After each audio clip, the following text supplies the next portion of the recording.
Welcome to the Bradford seminar series. For those who don't know me, I'm Denise Malzerall, a professor joint between the Center for Policy Research on Energy and Environment in STIA and the Civil and Environmental Engineering Department. I'm delighted today to welcome Professor Joanna Lewis. She's the Provost Distinguished Associate Professor of Energy and Environment and Director of the Science, Technology, and International Affairs Program at Georgetown University's Walsh School of Foreign Service. So parallel type of programs of what we have here. She has over 2 decades of experience working on international climate and clean energy policy with a focus on China. And I first met her, I think, many years ago at one of the COPs. At Georgetown, she runs the Clean Energy and Climate Research Group and leads several dialogues facilitating U.S.-China climate change engagement. She's also a faculty affiliate in the China Energy Group at the U.S. Department of Energy's Lawrence Berkeley National Labs. Her new book, Cooperating for the Climate, Learning from International Partnerships in China's Clean Energy Sector, was published this year by MIT Press. And I was super impressed looking at the back cover at the endorsements she's received, including from Jerry Brown, the former governor of California, Zhu Ji, the CEO and president of the Energy Foundation in China, and Todd Stern, the former special envoy for climate change for the U.S. So her reach is broad on both sides of the Pacific. She's also the author of the award-winning book Green Innovation in China, and was the lead author of the Intergovernmental Panel on Climate Change's 5th assessment report. She's worked for a number of governmental and non-governmental organizations, including the Pew Center on Global Climate Change, the Asia Society, and the White House Council on Environmental Quality, and has been a visiting scholar at Tsinghua University, the Woodrow Wilson International Center for Scholars, and the East-West Center in the in Hawaii. Her research has been supported by the National Science Foundation, the Rockefeller Brothers Fund, and the Center for Security and Emerging Technologies, among others. She holds a master and PhD in Energy and Resources from the University of California, Berkeley, and a bachelor's degree in Environmental Science and Policy from Duke. Joanna, the floor is yours. We're delighted to have you here.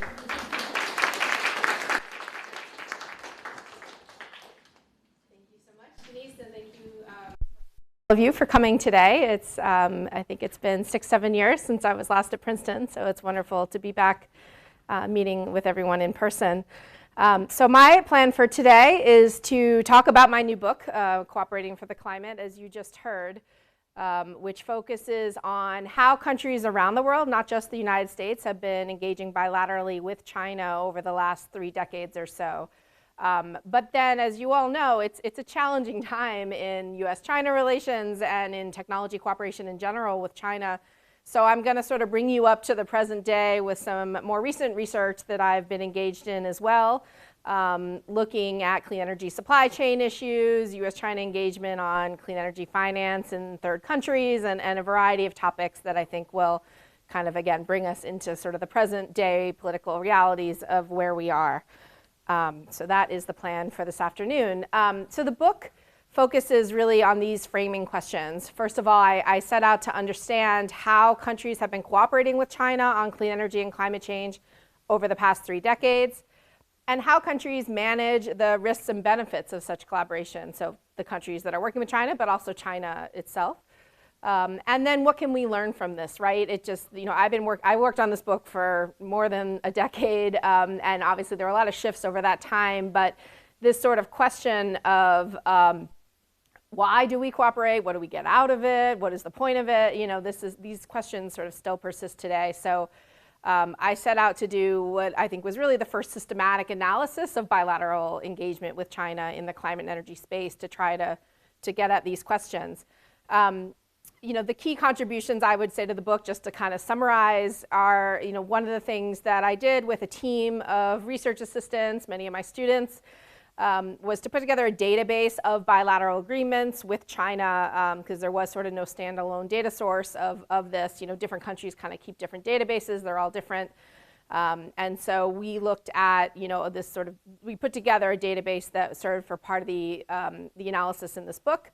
And then that sort of large N analysis was complemented by 3 sort of in-depth case studies that I put together of 3 different clean energy research centers with China, which I'll talk a bit about in a moment.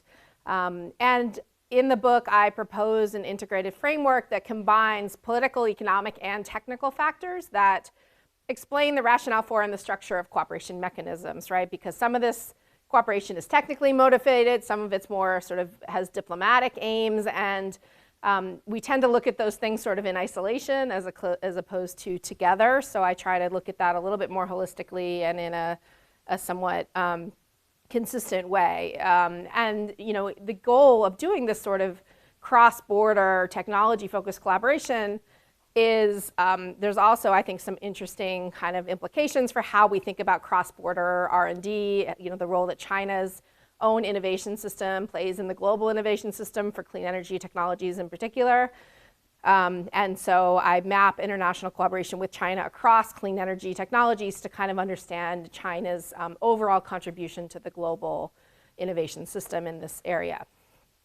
So just to give you some sort of overall highlights from the book, you know, this is showing you just total bilateral clean energy and climate agreements with China, 1990 to 2019. Obviously, there's been a huge uptick in the number of agreements signed in this area. This is just showing cumulative agreements over this period, this sort of nice exponential curve. But, you know, and there's a variety of reasons for this, right? But essentially, this has just become a more salient issue in diplomacy and bilateral relations.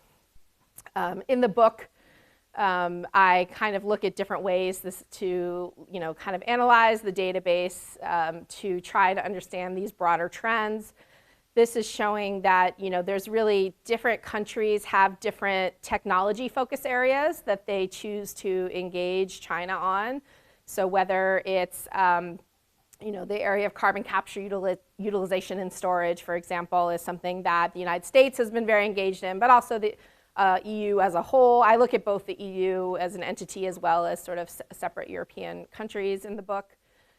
And, you know, part of this is you have like the US, of course, signs the most agreements with China. I'll talk about that in a moment. But then you have sort of small countries as well, like Denmark, that really play an outsized role in bilateral cooperation because of the importance that clean energy engagement placed on clean energy engagement by their government. This is really a big part of Denmark's sort of overall foreign diplomacy strategy, and so they really end up kind of, you know, being much more engaged, you know, than a country of their size you might expect. This is showing technology focused by country. So again, you can kind of slice it by technology, slice it by country, you know, and this database, I should say, is freely available to you all if any students want to play around with it. You know, it's I made this available so that it's sort of a starting point, I think, for, you know, more work that could be done. And you can see, and there's also time series elements, so you can also look at sort of how technology focus has evolved over time, how different countries focus on different technologies, et cetera. Another thing I code for in the database is the mode of cooperation, because there's actually a lot of different ways countries engage bilaterally, right? Sometimes it's sort of these high-level dialogues, I call them sort of dialogue information sharing, where that's the goal in itself of the agreement. Sometimes the agreements are focused on actual sort of collaborative R&D around the technologies. And then sometimes they're much more commercially focused. So like a lot of countries, the bilateral engagement is really about getting like their clean energy technology companies access to the Chinese market, for example, or the other way around, like sort of building access for Chinese technologies in their market. So these are sort of the three macro categories I use to look across different agreements. So you can also dive in by country, and of course I look a lot at the US in particular in the book, just because it is sort of the largest player in this space bilaterally with China, obviously also the largest sort of industrialized country emitter. And, you know, you can see that, for example, because of the US political system, right, a lot of the kind of focus on bilateral engagement in the climate space generally is driven by presidential priorities and focus areas. So you saw, for example, during the early year, the Obama administration, 2009, more bilateral agreements were signed than any other year since on clean energy and climate change explicitly. Some of you may remember this was just a real pivotal year for bilateral cooperation. The Obama administration came in, as I talk about in my book, sort of really teed up to engage with China on climate. It wasn't a big focus prior to then. You know, there had been energy-related cooperation happening for decades. between the US and China, primarily under the US-China Science and Technology Agreement, which some of you may have been following in the news, was actually up for renewal recently. This was an agreement signed back in 1979 and sort of sets the overall umbrella for all sort of technical cooperation with China, including on energy. So a lot of what was happening was sort of more technical, more including in the fossil energy space as well, in the nuclear space, but it was really sort of during the Obama years that this really scaled up in the clean energy and climate space. And then, of course, during the Trump years, bilateral cooperation was sort of all but shut down with sort of one notable exception, which I'll talk about later.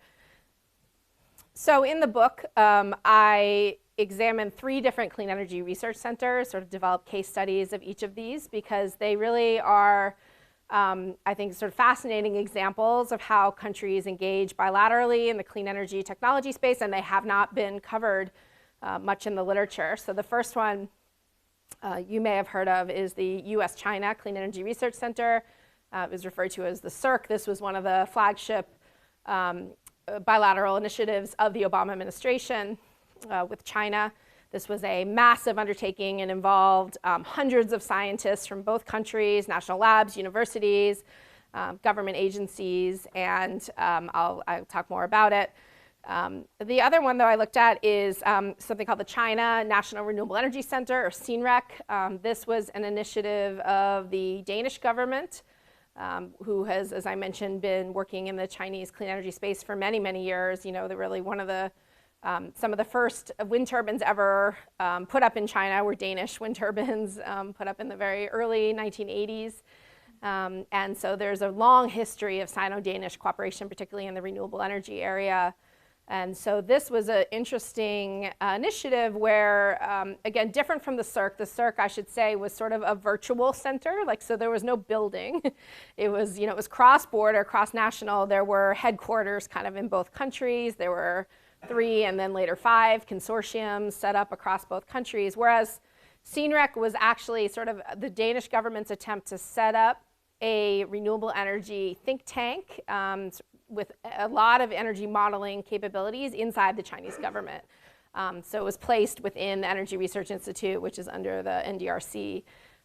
And so again, this was sort of a different way to try to influence policymaking in China by kind of embedding this expertise within the government, very focused on building up energy modeling capacity that would directly inform clean energy policy in the country.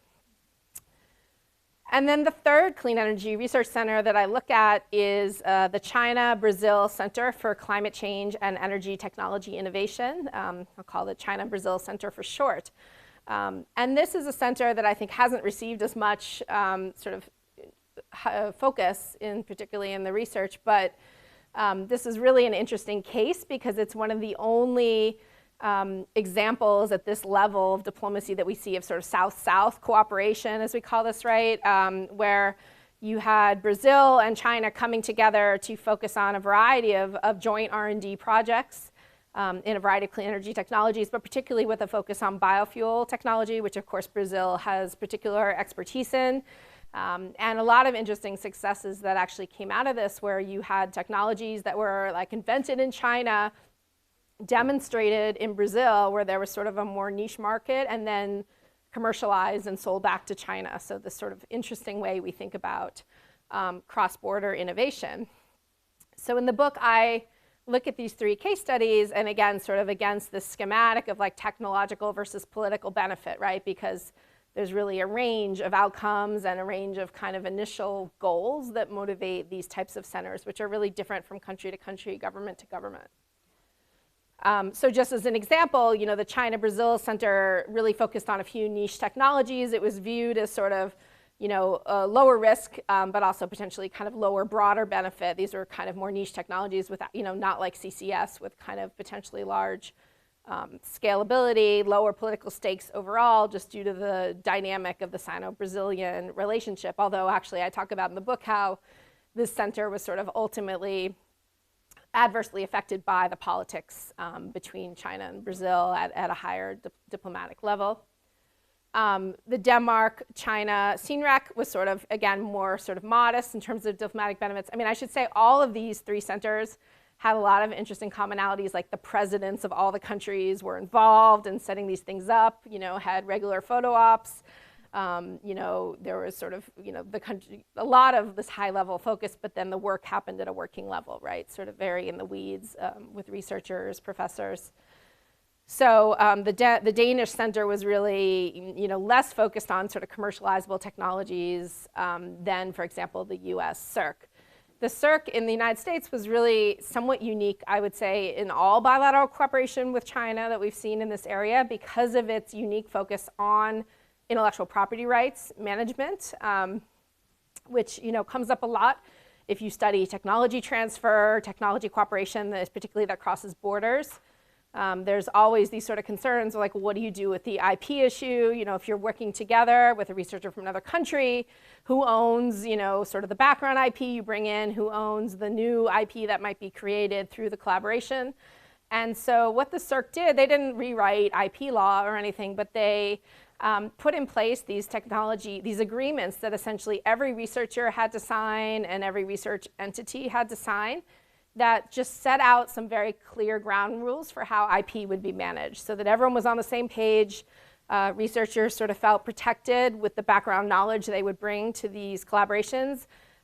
Also, this was a public-private partnership, so there were a lot of commercial entities involved that had, sort of commercially valuable information they were bringing into the partnership, so they felt more protected having this IP agreement. And, in the few cases where there were disputes related to intellectual property, including like there was one US company I write about where they were having a disagreement with their Chinese partner. They felt like they were violating the terms of the agreement. And this gets escalated to like the ministerial level and even the presidential level if necessary. And this, just gave cover essentially to everyone involved in the partnership.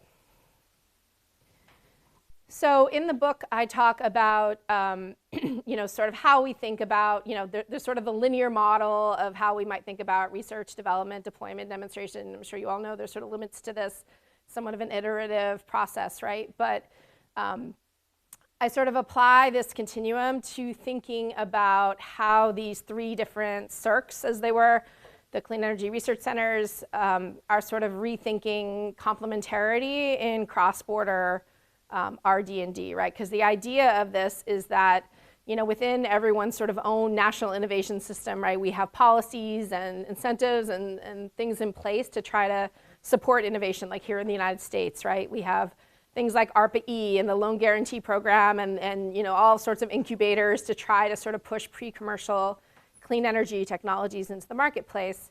But sometimes our companies get stuck because like they can't find a market to demonstrate or they can't find support to demonstrate their technologies at scale before they can be commercialized. And so sometimes they look to other countries where it might make more sense to do this or where there's more policy support, for example. So China's been a great sort of contributor to the global clean energy innovation ecosystem in terms of demonstration in particular, for example. So, we see that, for example, like within the US-China Clean Energy Research Center, well, this doesn't work, but, you would have an example of like a US technology, a technology developed in the United States by a company in partnership with a national laboratory. They take this technology to China to demonstrate it, in this case, a pollution control technology for coal power plants. And use that to kind of get the experience in the actual kind of run the technology, see what works, feed that back into the innovation process, use that to commercialize the technology, and then sell it ultimately to both markets. And so you see these sort of different models of that. The real goal of the CERC was to do not even just the kind of back and forth, but to have a fully kind of jointly developed new technologies with Chinese and US researchers.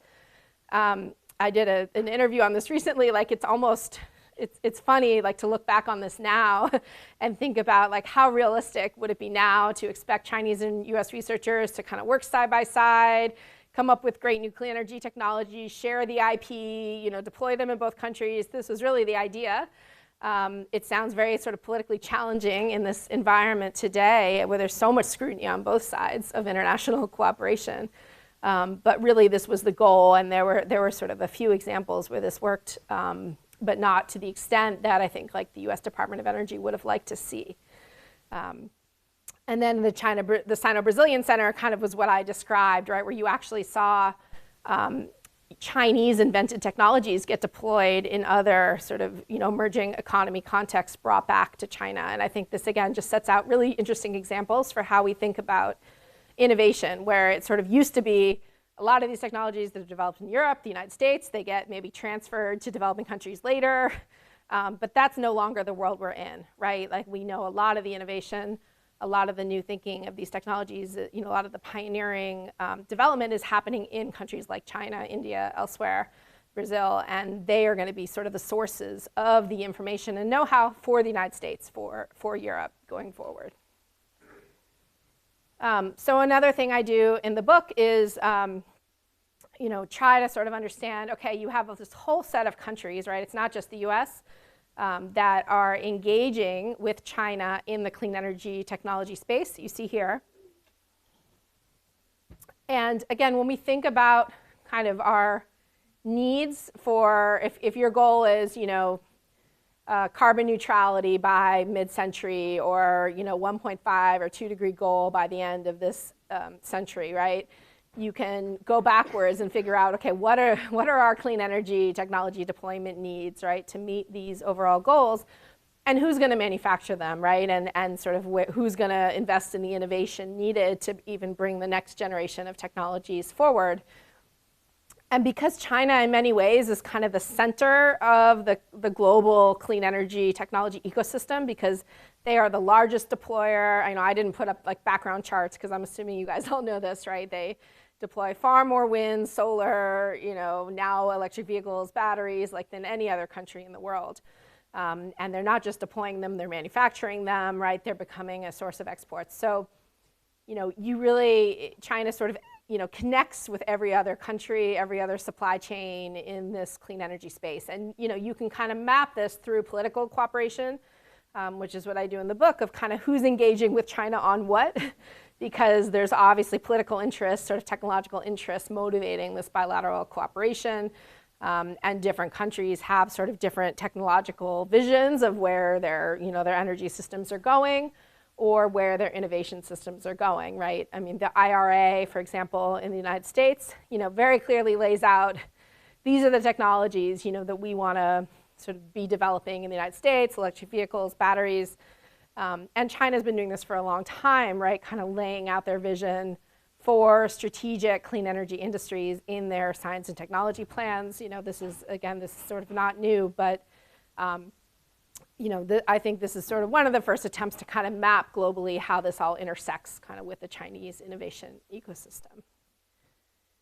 So key findings of the book itself, I think, this may not be surprising to you, but, China has been by far the primary target of international clean energy cooperation. I'm looking primarily in the book at bilateral government-to-government cooperation, but I also talk about non-governmental cooperation as well, which is also, and philanthropic engagement, all of this. China has just been by far kind of the most, the source that almost everyone has been engaging with around the world. But this is beginning to shift as it's becoming more and more challenging to engage with China for a whole variety of sort of broader geopolitical concerns. You see a lot of foreign governments, foreign philanthropies sort of shifting to other countries, other strategies. But the bilateral cooperation I examine in the book really does take place along this continuum of political and technological benefit that really varies quite a bit by country. Where I sit in Washington, like, we tend to be very sort of US-centric and like, these are the concerns, this is our priorities. But the rest of the world often saw their engagement with China very differently, particularly a country like Brazil, in terms of what they want to get out of it, how they structure their bilateral engagement. And we see less cooperation, the sort of the review of all the technologies, right, across the space allows us to see, well, okay, where, there's a lot happening on renewables, a lot happening on efficiency. Some areas where there are more concerns about competitiveness, which again, even was starting to happen, 10, 20 years ago, more sensitive areas for engagement, right? And that sort of shows up early on and has only persisted today. And another thing I try to demonstrate in the book is that you actually can measure tangible outcomes from cooperation efforts. Not all of them, right? It can be very difficult. I think a lot of people want to know, like, what, particularly in the US government, you know, I get asked this all the time, like, why should the United States engage with China? What does America get out of it, right? Like, what is the benefit to the US? And, you know, just saying, well, it's good for the global climate, right? Like, that's not always a satisfying enough answer. So I think really being able to point to metrics and outcomes of these sorts of partnerships is something I try to do in the book, particularly like for the CERC. I collected all the data I could possibly find sort of related to tangible outcomes, and it's not necessarily what you would think. Like, it's even just training of PhD students, you know, that moved from the US to China and vice versa in the context of the CERC partnerships, you know, is potentially very valuable input, you guys would probably think, to this sort of bilateral engagement, you know, joint papers published, patents, you know, that were filed, et cetera, et cetera. There's sort of ways you can quantify this. But then you can also try to quantify the diplomatic outcomes, which is trickier. But for example, many people that I interviewed for the book point to things like the Clean Energy Research Center and other bilateral US-China US-China agreements as instrumental in the ability for the Paris Agreement to be adopted, you know, back in 2015. Because as you may know, it really was sort of this US-China dynamic that played into building global motivation for countries to put forward their climate goals that allowed the Paris Agreement to kind of be adopted and to kind of move forward so successfully when we've had many failures in that space in the past.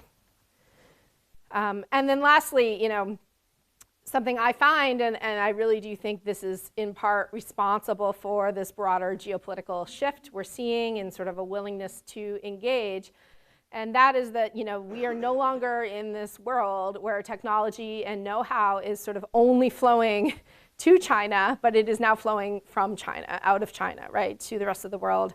You know, China is no longer just sort of taking technology and you know, from other countries that did it first. It's now the other way around. And this really does have major implications for how we engage with China. It's much, you know, even the CERC was sort of the first bilateral partnership that was designed to have both sides on even footing. Both sides contributed money. It wasn't in, like, for example, the Danish model, it's primarily foreign aid money from the Danish government that supports their bilateral activities in China. You know, the United States hasn't used sort of foreign aid money to support bilateral activities in China for quite a while, and really is this sort of shift, right, that it's more on even footing. The CERC was really about, we'll both bring money, we'll both bring our best researchers, our best technology companies, and see what we can do together. But that was sort of, I would argue, like the beginning of the end in some ways, right, because it has sort of unbalanced the relationship in terms of who's bringing the know-how, who's bringing the capacity, and I think we're still, you know, we, the US, are still trying to get a handle on, like, so what does this new era of bilateral cooperation look like in a world where China is really, you know, playing a much bigger role in generating the knowledge and information that's going to shape these technology industries to come. So that kind of brings me to where we are now and some of the newer research I'm doing in this area. This is a chart just from IEA, the International Energy Agency, from a recent report that just illustrates China's dominance, you know, in clean energy supply chains, right? So not just in manufacturing, wind turbines, solar panels, EVs, but if you actually sort of break this out, and then you can obviously go into a much more refined disaggregation, looking also at critical materials, rare earths, and sort of all the inputs to these different supply chain elements, and you see, you know, in just so many of them, China is sort of at or over the 50% line in terms of you know, providing these technologies. This is in mostly, you can see the units on the right, but you know, PV wafers, right? China is like at 95% of the global market. This is relatively recent data. You know, wind is a little bit less than PV, but not more, you know, not much, and particularly when you move into the offshore space, like China's really is becoming increasingly dominant in that space because the United States and others are really lagging. I would argue. Of course, then we start to look at EVs, electric vehicles and batteries, but even things like fuel cell trucks, heat pumps, et cetera, in the sort of fuel cell space. So, if you start to think about, what is the US's vision or Europe's vision for a low carbon future, and even when you're thinking about developing countries, where are these technologies going to come from? Right now, they're coming from China. And unless there are sort of concerted policy efforts to change that, right, that is what will happen. And, the kind of nature of green industrial policy is that countries tend to like the idea of low carbon technologies if they're going to benefit from it in terms of local jobs, local industries. They don't want to just buy a bunch of solar panels from another country across the ocean, right? They want the jobs and the benefit to come locally, and that's really what the IRA is all about, right? The Inflation Reduction Act. It's not just about the kind of climate policy we've seen in the United States in the past, where it's a carbon price or whatever, and the market will sort of let everything happen, and the technologies will come from wherever it's cheapest. The IRA is a concerted effort to say, no, we don't care that the technologies are cheaper in China. We want to make them here because we want the jobs, we want the benefit. And that's great, right? But the problem with that is this has led to this concept in the United States and in Europe and elsewhere of decoupling or de-risking, from China in the clean energy supply chain, particularly in other supply chains as well, but clean energy has been a big focus. And so this is a paper I put out with some colleagues a few months ago that really tried to say, okay, like we get that there might be some risks to being integrated with China being overly reliant on certain supply chains, potentially security risks, related to sharing critical infrastructure, potentially dual use technologies. But what we try to do is say, okay, but it's not like a generic risk, and so we shouldn't do anything. We try to go technology by technology and sort of supply chain by supply chain and say, okay, here's where there's a risk, here's how to manage it, here's where there's not as much of a risk, so it's okay to not be decoupled or sort of de-risked from these technologies, right? Because at the end of the day, we can sort of say we want to de-risk or decouple, but we don't have a great sort of plan B for where are we going to get our technologies. We can't really make them all ourselves, and it's not just us, right? Like everyone wants to make them themselves. So are we going to have complete redundancy in manufacturing across every clean energy technology supply chain? We could, but that would be extremely economically inefficient. We don't have a lot of time to meet our global climate goals. We are in the pivotal decade for getting on a path, sort of a efficient pathway to reach a 1.5 or 2 degree world. So, it's frustrating to me. It's like if you are kind of optimizing for climate change, your goal would be to sort of deploy technologies as cheaply and inexpensively as possible, no matter who makes them, right? But that's not the political reality of the world we live in. So how do you balance these two things sort of together, the climate goals, but with the sort of geopolitical realities? So that's what a lot of my work is now focused on. So here we sort of look at there's some maybe areas where we would be concerned about supply chain disruption, but less so intellectual property violations, et cetera, and how you would manage that across technologies. And so we actually sort of say, here's some policy recourse strategies that are sort of specific to these different technology supply chains. That would manage sort of, we lump it into economic risks and national security risks, because these are, I think, very different things. Economic risk being, as I said here, the kind of supply chain disruptions, IP violations, whereas national security risks are these sort of more critical concerns about a technology being used for nefarious purposes or, things like this. So we try to sort of separate that out by technology and then sort of propose some paths forward. And then a paper that we're working on right now sort of goes a step further to say, okay, what are various sort of scenarios of a future where we decouple from China or de-risk our clean energy supply chains globally? And what might this look like in terms of like which countries have the capacity to scale up their clean energy manufacturing in some of these critical areas? So we develop essentially 3 different scenarios. Scenario 1 sort of being like BAU, right, sort of being very reliant on China in a lot of these areas, and then kind of going to like 50% decoupling and then full decoupling from China in a 1.5 degree climate scenario. And you could argue a 1.5 degree scenario is maybe unrealistic, like maybe we're kind of not going to get there. But the idea in the study is to say, like, that's like our aspirational goal, right, of particularly in the Paris Agreement and in the international climate space, like no one has sort of walked away from that 1.5 degree number.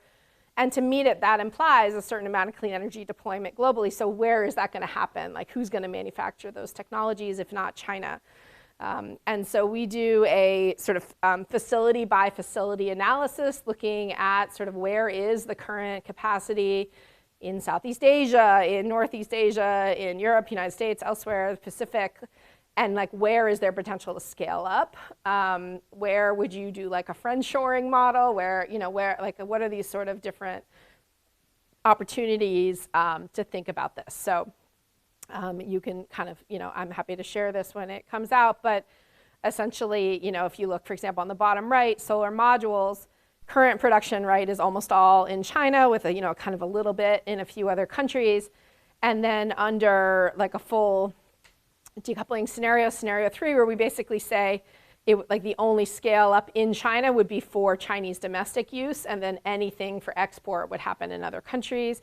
And then you're really relying on Vietnam, Korea, US, Malaysia, Thailand, Germany, and a handful of other countries to build up these markets. And that doesn't just happen magically, right? There's sort of a lot that needs to go into that to build up the capacity in these countries, for that to become viable.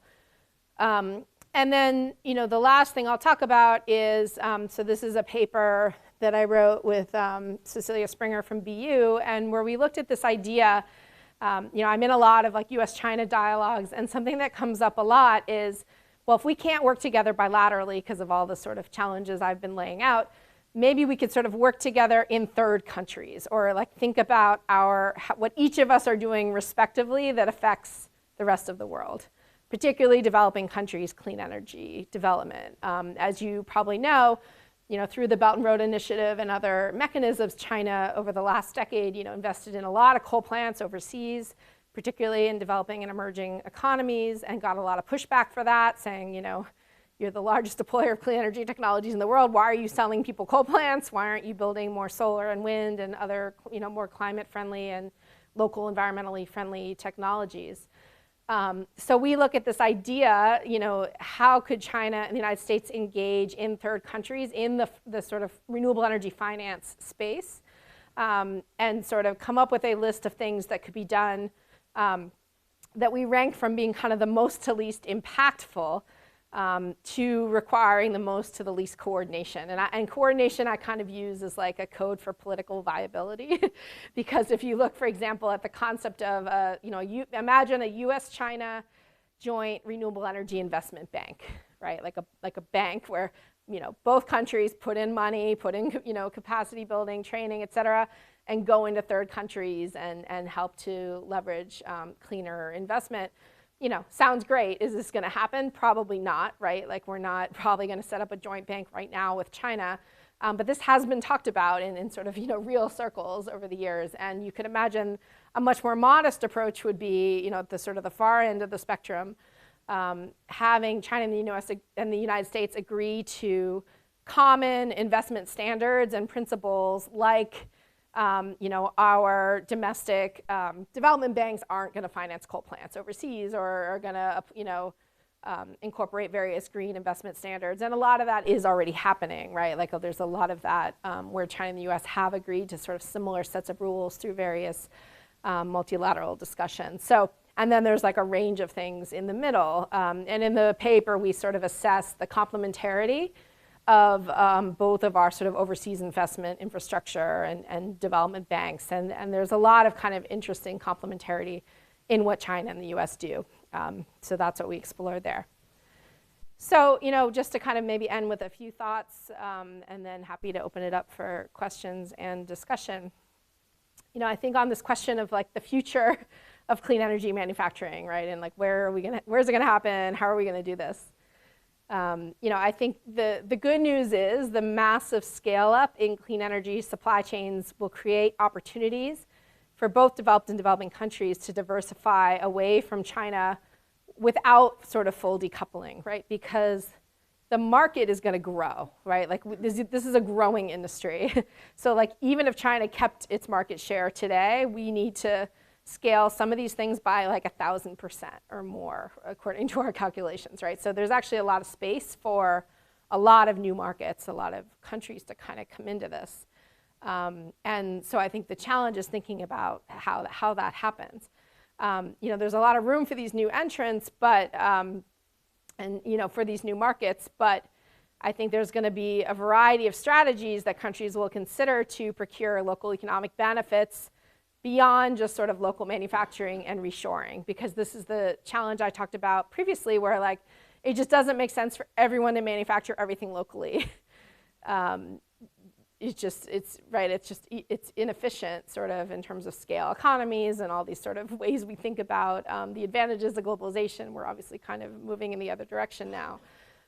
But the countries in many respects that would benefit the most from being part of these global supply chains have no clear pathway to enter them through their existing supply chain linkages or resource endowments. So what I mean by this is, when you sort of look, for example, at the role that African nations are playing in clean energy supply chains, for the most part, it's the kind of upstream, it's the extractive, like minerals pieces of the supply chains, right, that are then feeding into the more higher value-added things that are done elsewhere, right? And that doesn't bring a lot of local economic benefit to these countries, and they would really like to capture sort of more of that supply chain to build up their own domestic capacity and domestic industries. But that doesn't just happen, without kind of concerted government intervention and policies, things like the IRA, right, that are really incentivizing manufacturing to come. But you need not just the manufacturing incentives, you need the domestic market signals, you need sort of everything that comes along with that. The IP protections, like the national sort of system for, that kind of makes a good business environment, essentially. And so just in terms of, maybe a few takeaways for, particularly for a US policy audience, I think it's important to kind of step back and think about our sort of several decades of cooperation with China, working with China. And I think it's fair to say that it has really been a crucial component of the climate response and has led, in terms of the Paris Agreement and whatnot, but has also really, I think, led to important changes in China's domestic climate and energy policy. As someone who's worked in this space for many, many years, I've really seen the major changes, right, that have happened in China. China has succeeded, extremely, has been very successful in the clean energy space. And I do not think that would have happened in, absent of international engagement, right? Not just sort of international technology transfer, but a lot of the broader international partnerships that I think really did help facilitate that. And I do think that fruitful cooperation with China is possible, and even in the national interest, if it is designed in a way that optimizes political and technological benefit. And so that's really what I try to look at in the book, is that there are sort of smart ways to do bilateral cooperation, and there's not so smart ways to do it. And I talk about sort of failures and everything from IP theft to sort of less high-profile failures. And it's usually things like you could have seen coming and sort of just weren't designed into the agreement itself. I think the most effective bilateral cooperation mechanisms really leverage the complementarities across the two countries in terms of sort of what they bring to the table, what they want to get out of it, right? This may be sort of go without saying, but there are tons of these international partnerships where like a country swoops in and says like, China, let me tell you how to do this. We know how to do it, you don't. That doesn't tend to go well, because you really want to be doing this engagement from a place where like both sides see a benefit and both sides are bringing something to the table. And we really do know how, with this sort of many decades of experience engaging bilaterally, we know how to design mechanisms for shifting geopolitical environments. We are in a bad place, I think, right now in US-China relations, but we've actually been in bad places before, and we do know how to sort of shift the way that we engage to reflect sort of the changing political and economic environments. And I don't think that that should be a reason alone to do nothing, right? And to sort of not do any cooperation. We just have to cooperate sort of for the world we live in, the political reality we live in, and that both sides are sort of bringing in terms of their own, national limitations. So I will stop there, and we'd be very happy to answer any questions. Thank you.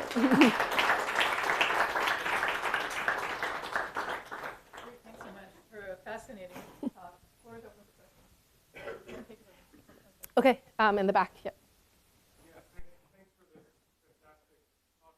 I haven't read the book yet, but it sounds like, to summarize the story you're telling, in one sense, there's the tech and know-how flowing to China, and now they're flowing from China. And so I'm wondering what this means for the rest of the world. And in particular, the responses of the West to this shift to China has been things like the IRA, basically a form of approaching mercantilism, bringing up the drawbridge. Is China likely to do, is the discussion in China similar, that it wants to lift up the drawbridge on tech and IT, or does it want to counter what the trend in the West towards something that's much more open? Yeah, it's a great question. I think it's a mix of those things. I don't think it's one or the other in terms of sort of what is the China response. And I think in many senses, and again, just from my conversations with colleagues and policymakers there they're trying to understand like the motivations behind what's happening in the US and Europe. And I think it's understood, right? Because nobody wants to be sort of over-reliant on anyone. I think, the Russia-Ukraine war, all this sort of the things that have happened with the pandemic, supply chain problems, right, that were sort of all happening before even this, decoupling and de-risking narrative have made everyone sort of, open to this new reality of like, well, maybe being, reliant on other countries for very critical things is not a good thing, and we all need to think about how to be more self-reliant, right? And so I think everyone is sort of on the same page with that general concept. But I think when we start to sort of say, well, we will only trade with these countries and not these countries, or, I think this is when it gets tricky. And I think that China, is certainly looking to, well, what are the other markets where we can still engage if it's not going to be the United States, right? There's, when it comes to the future of where clean energy development's going to happen in the next several decades, it's actually not the United States, right? It's very small compared to the scale up that you're going to see in the emerging and developing world. So for me, like that's actually the real question is like, where are these countries going to get the technologies they need, right? Because we can't sort of do the global decarbonization without Indonesia and Brazil and all these other countries. And they're not all going to build it themselves, right? Maybe they're going to, China's going to help them do it. That would be a great use, I think, of China's, capacity and expertise, would be to engage more, particularly with developing and emerging economies to help to build up scale and manufacturing capacity, supply chains in these other countries. So I think there's a lot of that happening, and I think this sort of shift to green industrial policy, which I talked about with the IRA, and you talked about mercantilism. I think it's great that the United States has caught up to that sort of thinking of how we do climate policy. The IRA is probably the most successful, most large-scale climate policy ever passed in the U.S. Congress, and sort of that's what it took, right? But a real missing piece to the IRA in my mind is like, so what does this mean for the developing world? It's a very US-centric legislation, and if we move a lot of this manufacturing here, like it is going to increase the cost. It's going to make it more expensive for particularly the developing world to deploy clean energy technologies. And so, I think the US government and others need to be thinking about like, so what is our role in making sure that, you know, our own sort of missions to build our own innovation capacity, manufacturing capacity, aren't adversely affecting the developing world, and proactively, you know, engaging in that space. Yeah. Yeah, this is really fascinating.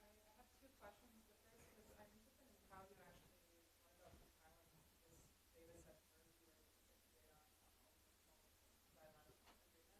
And then the second question is, if you can comment on whether you think scientific collaboration is driving policy in this space, or if it's vice versa, that maybe policymakers are going to create these types of scientific feedback to scientific collaboration. And so you mean specifically in the energy and climate, or? In the energy space, but basically, I mean, maybe it's a bit of a chicken and egg thing, but what comes first, scientific collaboration between scientists that leads to these types of centers? I see. Yeah, so on the database itself, a variety of sources, you know, we essentially, you know, different governments sort of keep records of bilateral agreements that are signed. I mean, you would think sort of China's the central piece in all this, right? Like it's the node. But like the Ministry of Foreign Affairs, for example, of China does have a treaty database where we, you know, pulled a lot of data, but it's incomplete. And, you know, web records are just sort of not that reliable. I mean, it's very hard to get agreements that go back sort of before the internet, right? And so you'll see, for example, some of the limitations of our data set are that, you know, there's a lot more sort of starting in like the mid-2000s, you know, when things just became on like government websites became more reliable, right? But even like for the US agreements, you find that, you know, when there's a change in administration, everything disappears. Some things get archived, but for the most part, things don't. I mean, the CERC, the US-China Clean Energy Research Center, back in its heyday, had many websites with tons of reports, data, information, PowerPoints from workshops. It's all gone, as far as I know. I have it all. But like, you know, so I actually have reporters will email me and like, do you have the CERC annual report from 2011, you know, that we could borrow?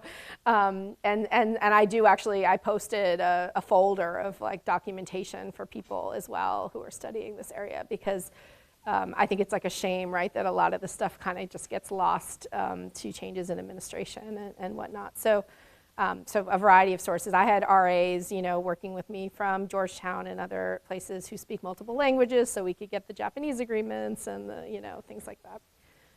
I'm sure it's not perfect, and you know, but we sort of did the best we could over almost 10 years. And then, you know, to your second question about the kind of the bottom up versus top down, I guess I'll say, of engagement. You know, I think I would have said until recently that it was really like bottom-up driven, that it was sort of the researchers who want to work together, who have these things in place, and that really kind of pushes the engagement at the top level.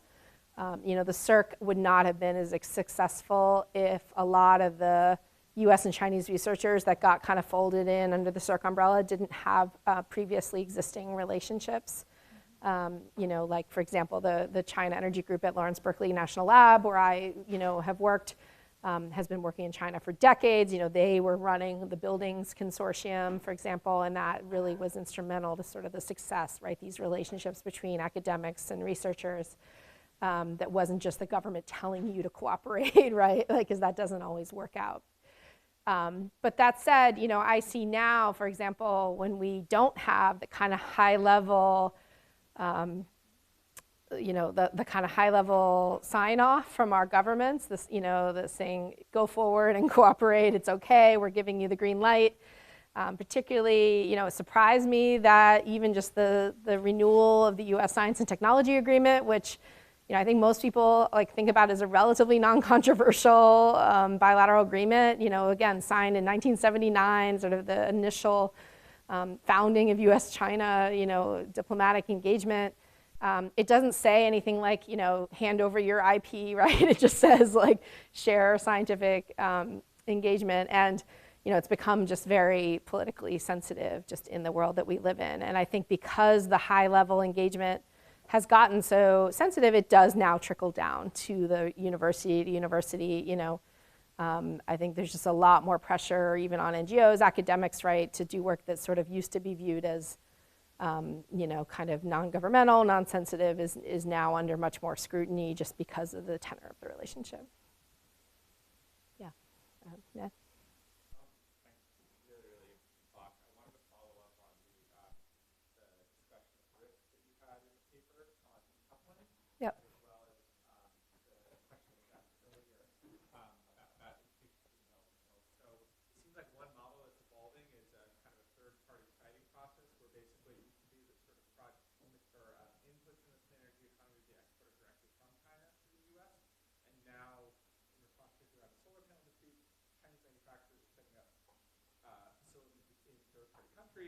And then exporting from those.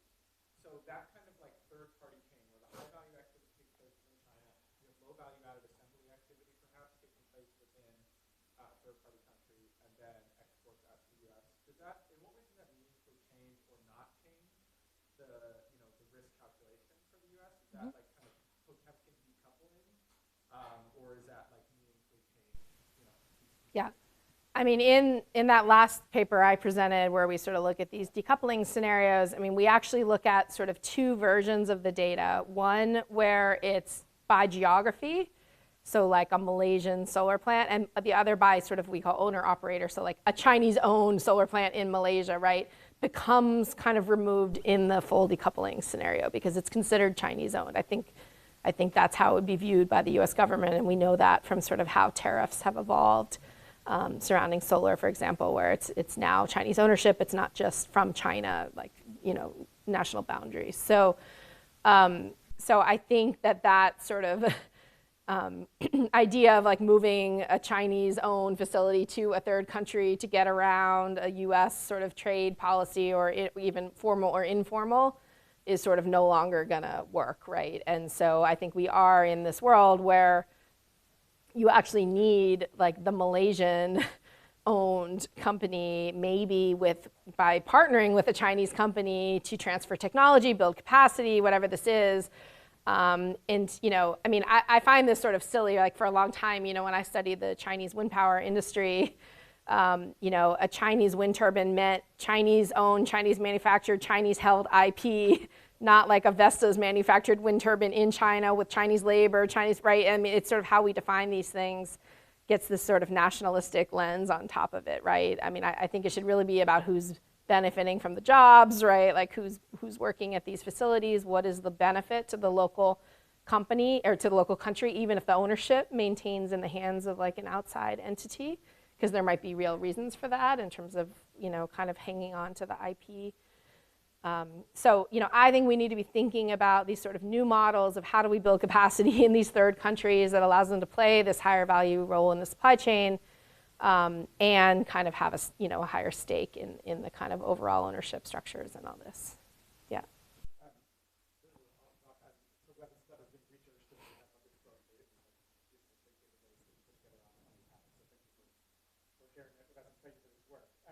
I was curious, I'm not sure if I was reading in Bradford, but when I think about Chinese foreign policy, there's a place that intersects with what I'm interested in is in Chinese relationships with other global south countries, especially kind of smaller ones, not just India, Yep. and others, but like in Africa, in the Belt and Road, as you just briefly mentioned. I'm curious sort of where that fits into the picture that you showed. It didn't seem like there was a lot of these agreements. Like the bars on the other country category are kind of small. So I'm curious, Yep. do these agreements now exist between China and these smaller countries yet? Do they not in agreement that look like this, but that interaction is happening in kind of a different Right. way? How does that sort of go? Yeah, I mean, we try to be as comprehensive as possible, and so if you dig into the database, you will find a few agreements with small countries, for sure. They're there, they just don't show up in the charts, because as you say, they're kind of, drilled down in the data. But they're interesting in themselves in terms of why they're there, what they're about, right? Like, small island nations, for example. And China has its own sort of South-South climate-related initiatives, right, that are very focused on a lot of these smaller developing countries that might not show up, again, in like a government-to-government bilateral agreement database, but doesn't mean nothing is happening with these countries, right? I'm looking at sort of a specific type of engagement. You know, and so often if you have these sort of smaller countries with smaller governments and everything, like, you know, signing big, high-level, shiny agreements might just be less of a priority than a joint development aid project or something like that. I see a lot of capacity building workshops with smaller developing countries with Chinese, you know, experts, for example, and that wouldn't necessarily show up unless it was done under the auspices of like a government-to-government agreement. So, yeah. In the interest of time, I think we'll have to end, but thank you so much. It was totally fascinating. Okay, thanks everyone. Really appreciate it. Right.